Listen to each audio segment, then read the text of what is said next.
Saudara-saudara, sekarang ini banyak orang bisa memberi contoh, tapi sedikit orang bisa menjadi contoh.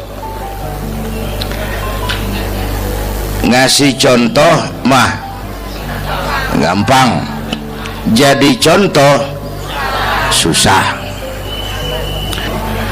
Karena beliau manusia. Laqad ja'akum rasulun min anfusikum. Kalau kambing disuruh nyontoh ayam, yang juru nyontoh kagak punya pikiran, ya kagak level. Kambing mah nyontohnya kambing, kebo nyontohnya orang, nyontohnya orang. Makanya Nabi kita orang, bukan malaikat, bukan jin, bukan dewa, manusia.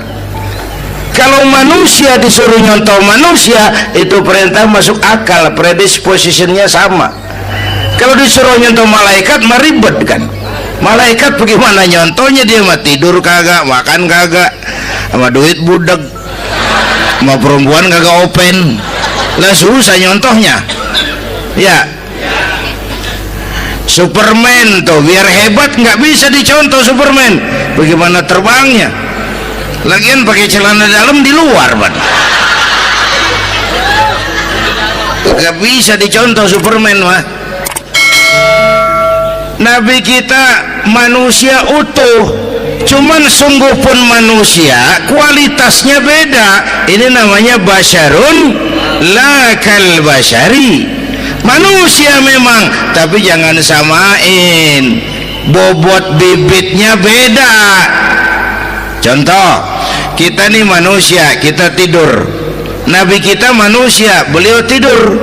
Tidur Nabi, tidur mata doang, hatinya nggak pernah tidur. Tuh bedanya sama kita tuh.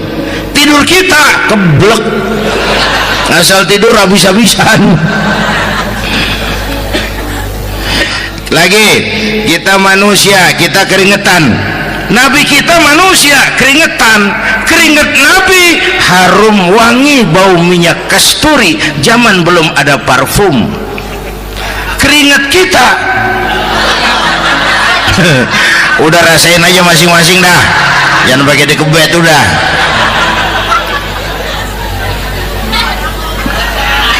Contoh lagi, kita nih manusia nih, kita beludah nggak? Nabi kita manusia, beliau juga beludah. Ludah Nabi obat, ludah Nabi itu kan waktu mau hijrah kan sama Sayyidina Abu Bakar, sampai di Gua Sur, Sayyidina Abu Bakar bilang, saya turun duluan ke gua ya Rasul. Ngapain? Bersihin gua, takut ada binatang berbisa. Silakan turun. Sayyidina Abu Bakar bersihin gua, bener tuh, tangannya digigit kalajengking, sakit, ngebet, bengkak. Kalajengking Arab ya, emang di Arab kejadiannya. Wuher nyaut aja bener, ditahan aja, udah aman ya Rasul, silakan turun. Lama-lama dalam gua berduaan kelihatan juga Sayyidina Abu Bakar mukanya pucat. Nabi tanya, ma balu kayak Abu Bakar? Abu Bakar kenapa? Nggak apa-apa. Berat meninggalkan Mekah? Enggak. Malas hijrah ke Madinah? Enggak. Takut diubur-ubur Quraisy? Orang kata enggak, itu mah enggak. Loh, kenapa muka kamu pucat? Tangan digigit kalajengking. Ngapa nggak ngomong dari tadi? Saya nggak mau nyusahin Tuhan ya Rasul, biar saya tahan, asal jangan nyusahin Tuhan.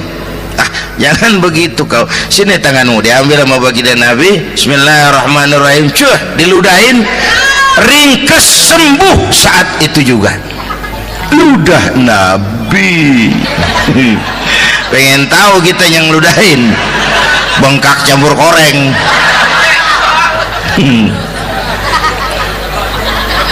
Satu tuh alasannya kenapa Nabi dijadikan contoh, karena manusia. Kalau manusia disuruh nyontoh manusia pasti bisa dong ya. Yang kedua, karena tadi kata Bang Haji Oma, pribadinya itu pribadi yang multidimensi. Mau nyontoh apa? Pak, saya ini pengusaha Pak.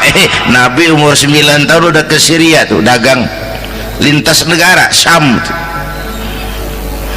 Saya jenderal Pak, Nabi mimpin tentara di medan perang Mas.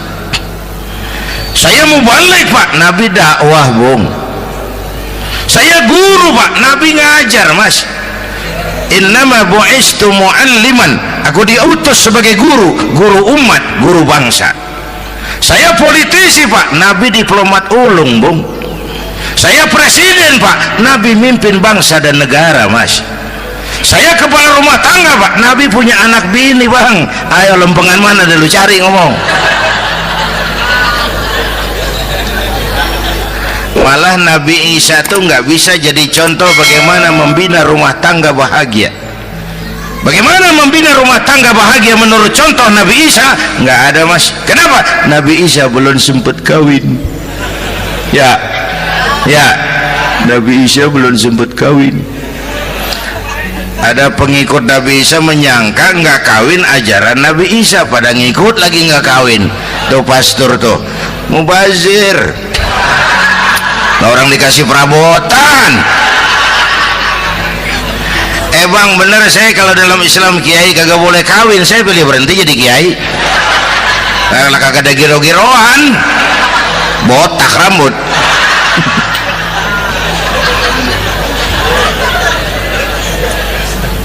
Makanya Bang Haji Umar cerita poligami saya girang banget tadi. Bukan yang ngomong ahlinya soalnya.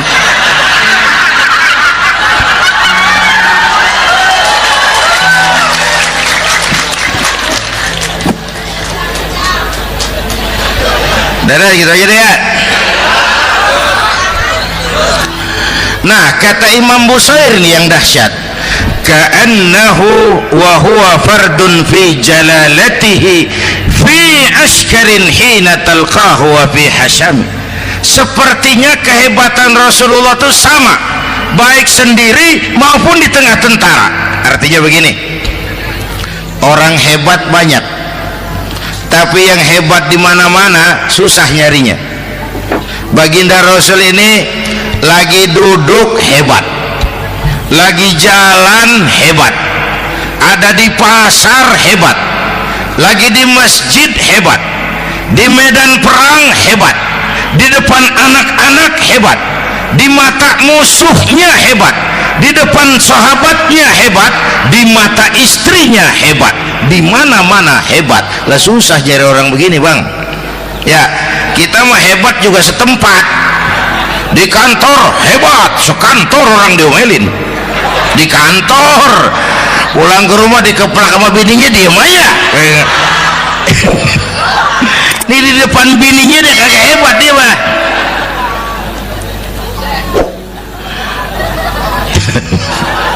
Oke, lalu kalau begitu soalnya apa yang mau kita contoh? Saya sampaikan 3 aja.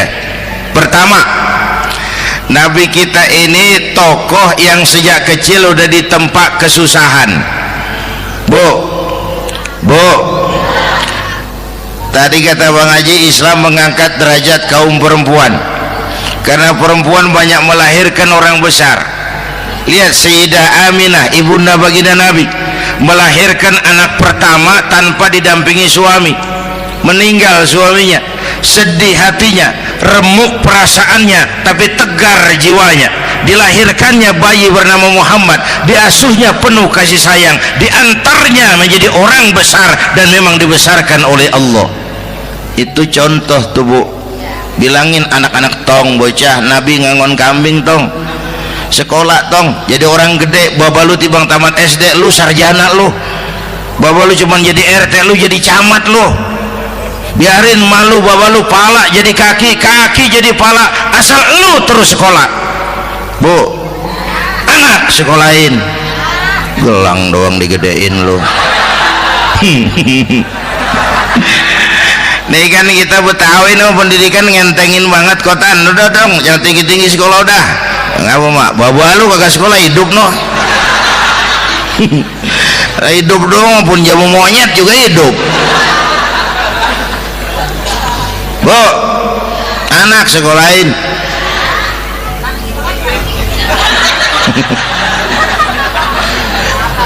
Mahatma Gandhi, oh kecilnya begeng ceking cacingan liatim, emaknya tuh Gandhi sekolah nak, Gandhi belajar nak, Gandhi jadi orang besar nak, kalau perlu belajar ke Inggris biar Inggris menjajah kita, gak apa-apa kau sekolah ke Inggris tapi jangan jadi Inggris nak, jangan pacaran sama bule, jangan sentuh minuman keras. Gandhi jadi orang besar. Mahatma Gandhi tumbuh karena dorongan emak. Mak udah yatim. James Watt, Kang Bandrek.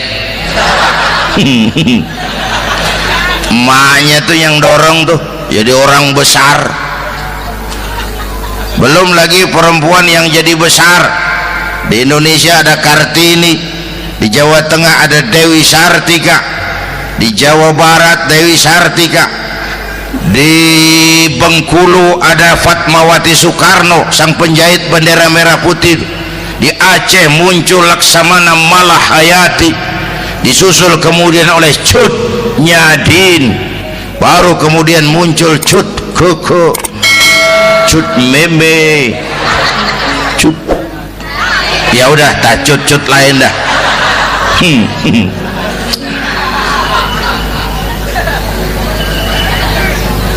Nabi ke remajanya nggak dikolokin, tegar, tahan bantingan, nggak cengeng.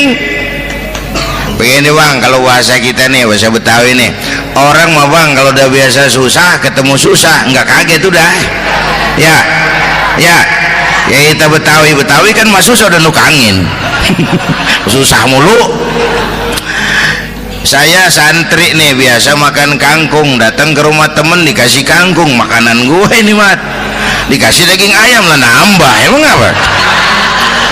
Orang mah kalau biasa susah enak nggak kagetan.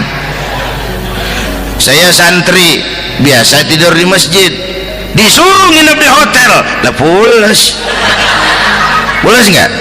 Tapi yang biasa tidur di hotel suruh nginep di masjid encok. Makanya kemarin tuh waktu menteri-menteri baru dilantik tuh saya ngarepin tuh mudah-mudahan nih menteri ini begitu dilantik bacaannya nawaitu sauma ghadin. Lu pada niat puasa dulu dah, entaran. Puasa kan bukan kagak boleh, nunda doang, nunda puasa mah. Tempe boleh maghrib, tahu boleh maghrib, air kelapa boleh maghrib. Lu menteri pada mau naik mobil mewah boleh, ntar kalau ekonomi udah mendingan rakyat udah pada legaan napasnya.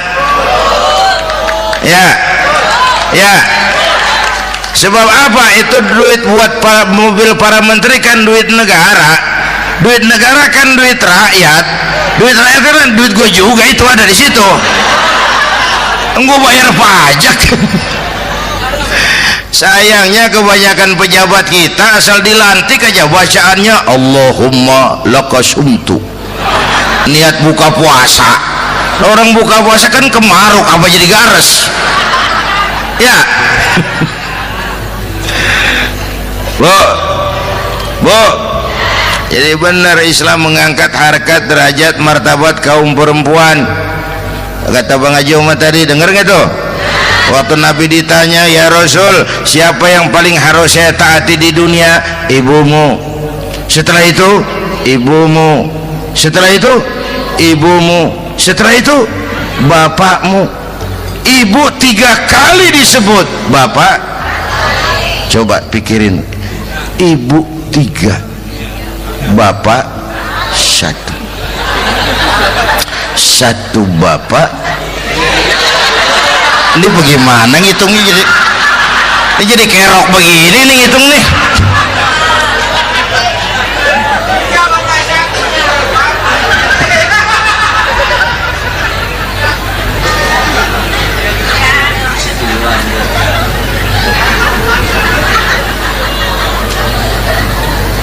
Jangan jangan takut ngadepin susah. Hidup nih keras, kerja keras, perseringat banting tulang, ya Bu.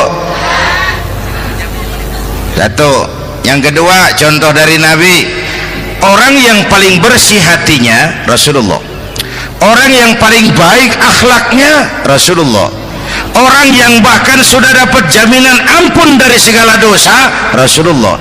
Tapi orang yang kalau sholat malam sampai bengkak kakinya karena rajin sujud Rasulullah. Aspek ibadah apaan? Diam-diam giliran gue ini ngomong.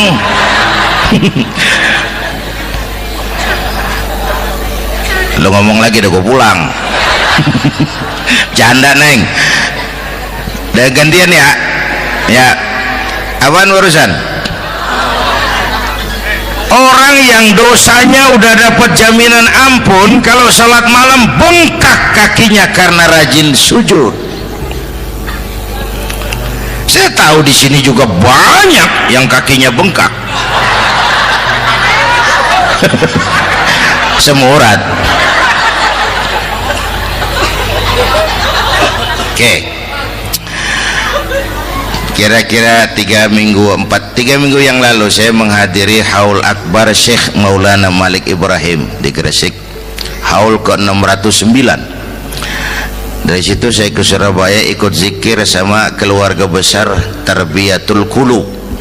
Waktu zikir saya terkejut, ada kalimat yang dibaca ratusan kali menyentak perasaan saya. Kalimatnya sederhana, kita apalah, yaitu kalimat ana Abdullah. Dibaca ratusan kali, ana Abdullah, ana Abdullah, ana Abdullah, ana Abdullah. Buat saya itu menyentak karena memperteguh komitmen saya hamba Allah, saya hamba Allah. Itu mah Pak Zainuddin kan biasa, itu mah kita semua juga hamba Allah. Betul. Ayo kita bikin luar biasa. Saya mau tanya, Bapak Ibu hamba Allah apa bukan? 3 orang. Ibu hamba Allah apa bukan? Hamba Allah. Kata siapa? Nah, kata ibu sendiri. Kalau kata sendiri pan namanya pan ngaku. Ya, orang ngaku mah boleh dong, tiba ngaku namanya juga ngaku. Cuman diakuin apa enggak kita pan belum tahu. Ngaku mah murah, diakuin mahal. Ya, yang gampang dah. Ibu kenal sama Presiden SBY? Kenal. Presiden SBY kenal sama ibu? Lo ngaku, lo ngaku.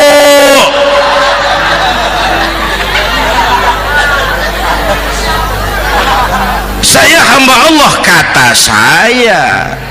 Berapa banyak orang mulutnya hamba Allah, perbuatannya menyatakan dia hamba dunia, hamba harta, hamba jabatan, hamba setan, budak nafsu. Nggak sesuai ucapan sama perbuatan. Yuk jadi hamba Allah yang beneran.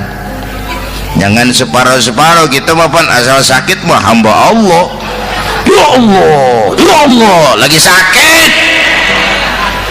Sehat ya dikit, keder, nyari masjid nggak ketemu.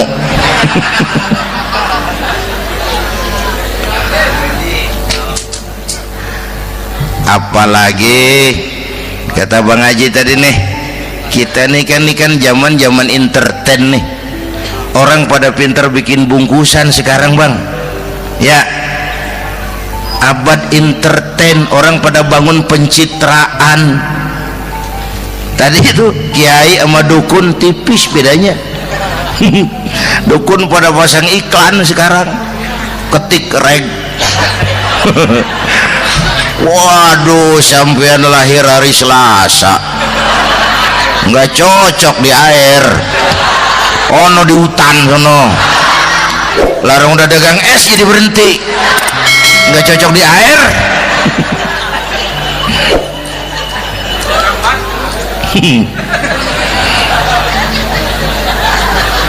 Bu, Di zaman ini siapa pakai apa, siapa mau jadi apa, kagak urus nih. Bapak Ibu hadirin yang saya hormati, dan masyarakat kita ini kayak daun kering. Tahu daun kering? Gampang dikumpulin, susah diikat, berisik, gampang dibakar. Tuh daun kering. Penyakitnya kutil, kurang teliti, cepat heran, gampang kagum. Cepat heran, gampang kagum. Dulu ada tuh satu hari tabrakan di jalan kenceng, buah, korban jatuh belepotan darah, dikerubungin orang banyak.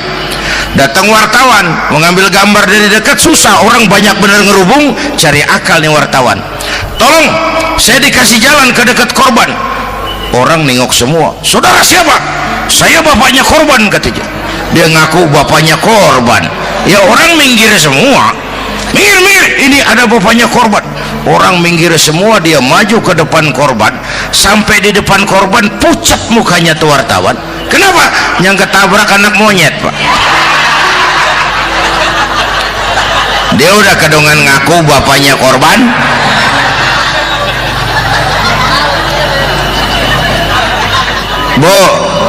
Bu, ini cerita pendek tapi pesannya lumayan nih. Kalau belum kenal bener mah jangan buru-buru ngakuin, ya. Dia kagak tahu yang ketabrak siapa, main ngakuin aja, saya bapaknya korban. Lu makan lu jadi bapak monyet sono lu. Makanya jagain kampung kita nih, jangan kemasukan yang aneh-aneh, ya. Nabi palsu, aliran aneh, ya ini bid'ah, itu bid'ah kuno yang kayak begitu. Capek kita ngurusin begitu, udah kelewatan, ya. Yang tahlil mah terusin, yang kagak suka nggak apa-apa, cuman jangan ngomelin yang tahlil. Orang tahlil juga pakai dalil. Yang mabok masih banyak, yang tahlil diomelin. Kita nih kayak kurang kerjaan, akhirnya rame turu-turu kita. Padahal yang harus kita kembangkan kan rukun antar umat seagama, rukun antar umat beragama, rukun antar umat beragama dengan pemerintah, kata Bang Haji Omar tadi. Rukun antar umat seagama, turu-turu kita muslim nih kudu rukun. Beda pendapat boleh, marahan jangan, ya. Ya, tangan kanan sama tangan kiri juga beda, cuman rukun. Asal kiri gatal nih, kanan kagak diundang, dia aja datang aja, nggak rugin. Nggak ada kiri gatal kanan ngomel, lu garuk aja sendiri, nggak, dia mah akur, ya Bu.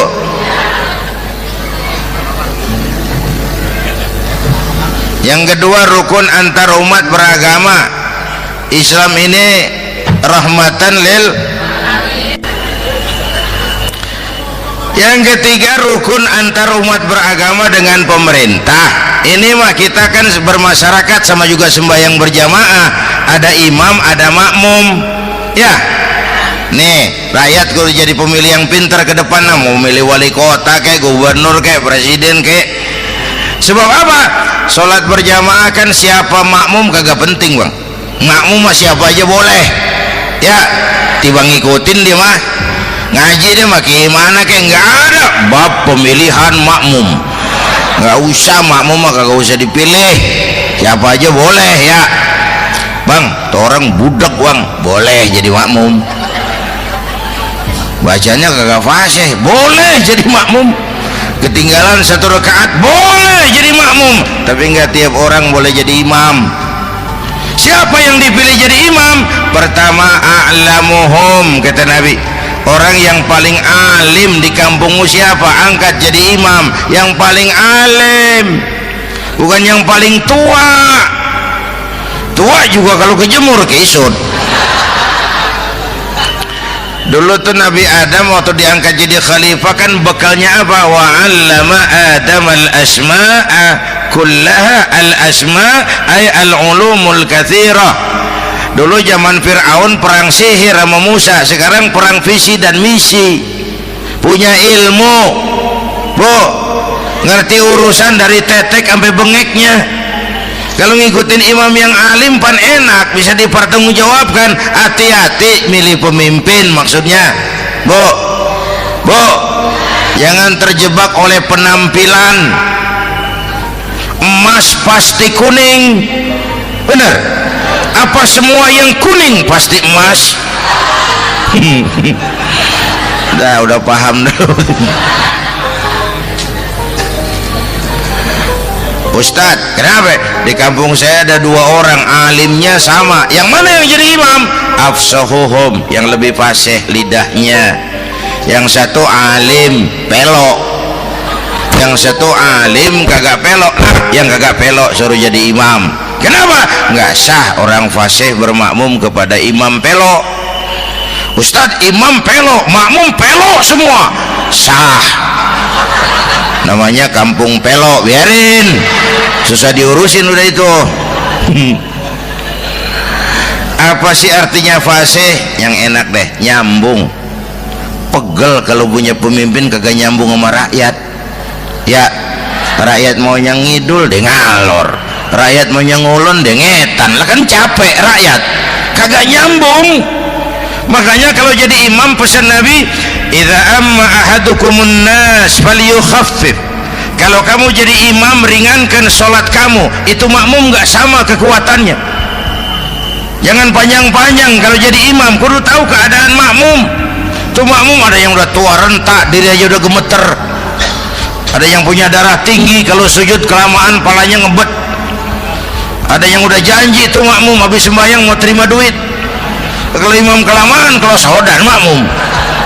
Ya, nyambung. Jangan udah diangkat jadi imam saenake dhewe. Salat isya berjamaah, rakaat pertama selesai Fatihah Yasin. Makmum ikut mengikut, cuman bari ngancem. Besok gua tawiatin balik lagi udah. Kagak nyambung. Kalau nggak nyambung tuh capek, Bu. Jangan tersenyum kepada orang buta, jangan berbisik kepada orang tuli. Kagak nyambung. Orang buta diajak senyum, bagus sih maksudnya, cuman kan rada mubazir. Orang kagak paham. Cari pemimpin yang nyambung. Kalau emang masyarakatnya suka tahlil, cari pemimpin yang suka tahlil. Rakyatnya suka maulid, cari pemimpin yang suka maulid, supaya nyambung, kagak pegel kita.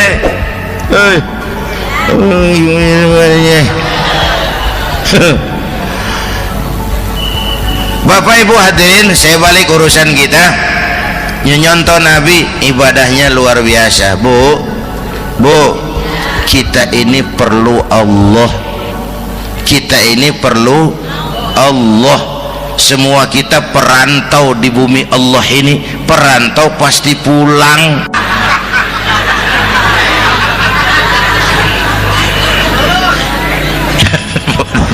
Bolot, bodoh kalau ada perantau. Dia sadar dia perantau tapi nggak pernah mikirin pulang.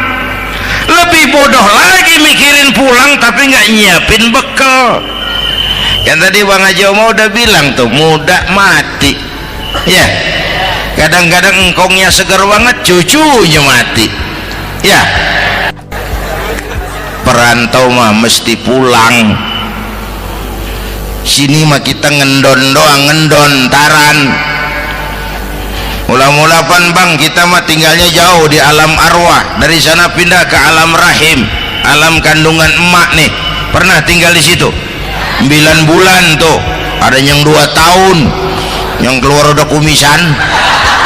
Kelamaan ngetemnya itu.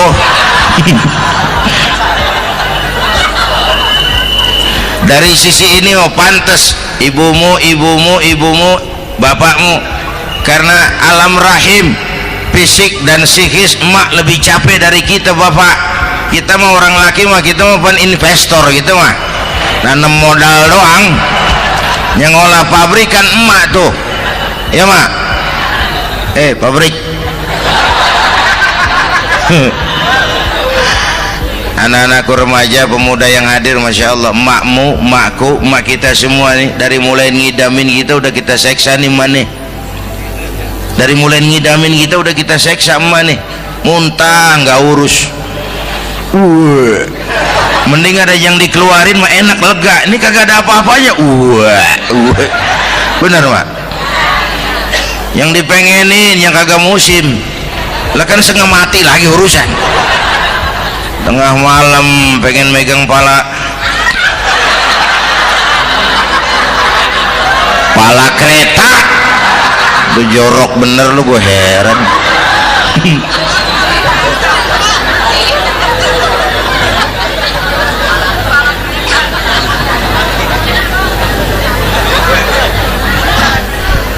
Bapak Ibu hadirin, yang ketiga terakhir, contoh dari baginda Nabi, modal utama perjuangannya adalah akhlak. Memperbaiki akhlak, pakai akhlak. Rasulullah ngajak, bukan ngejek. Rasulullah merangkul, bukan mukul. Rasulullah pakai argumen, bukan pakai sentimen. Tujuannya adalah kebenaran, bukan menang-menangan. Prinsip dakwahnya basyiru wala tunaffiru, yassiru wala tu'assiru. Gembirakan orang, jangan ditakut-takutin. Mudahkan urusan orang, jangan dibikin sulit. Di masyarakat memang mendingan rakyat rendah berakhlak tinggi daripada pejabat tinggi berakhlak rendah. Dulu tahun 50-an orang kita kalau pergi haji ke Mekah 6 bulan. 6 bulan tuh orang udah pada lupa aja baru pulang. 6 bulan orang yang ada cuman kapal laut Mekah Madinah onta, banyak rampok lagi di gurun pasir Bado itu. Dulu orang tua kita belajar manasik, kalian belajar silat. Sekarang karena kemudahan kemajuan ilmu menciptakan Boeing memotong waktu 5 bulan, orang pergi haji cukup sebulan. Bapak Ibu hadirin yang saya hormati, oleh karena itu menjaga nilai-nilai akhlak itu penting. Kepada siapa kita harus berakhlak? Pertama, kita harus berakhlak kepada Allah. Bagaimana caranya? Jangan menyekutukannya dengan sesuatu pun. Yang kedua, jangan menyembah kecuali hanya kepadanya. Yang kedua, kita harus berakhlak kepada sesama tadi itu. Yang ketiga, kepada lingkungan. Saya dulu masih zaman ada almarhum kakek saya, engkong. Kampung saya banjir, air masuk ke rumah. Saya teriak, "Kong, banjir, Kong." Engkong saya ketawa, "Biarin, bukan salah air, habis salah lo." "Salah kita bagaimana, Kong?" "Lah lo tempat air lo tempatin, yang punya tempat datang ya kagak ngerti, ini tempat gua, ini di sini nggak pada lo, lah banjir." Engkong saya nggak makan bangku sekolahan, tapi wise Pak. Air kan bukan musuh, air kan temen kan kudu punya tempat. Lah kagak punya tempat, pantas kemana dengan ayam, banjir ya.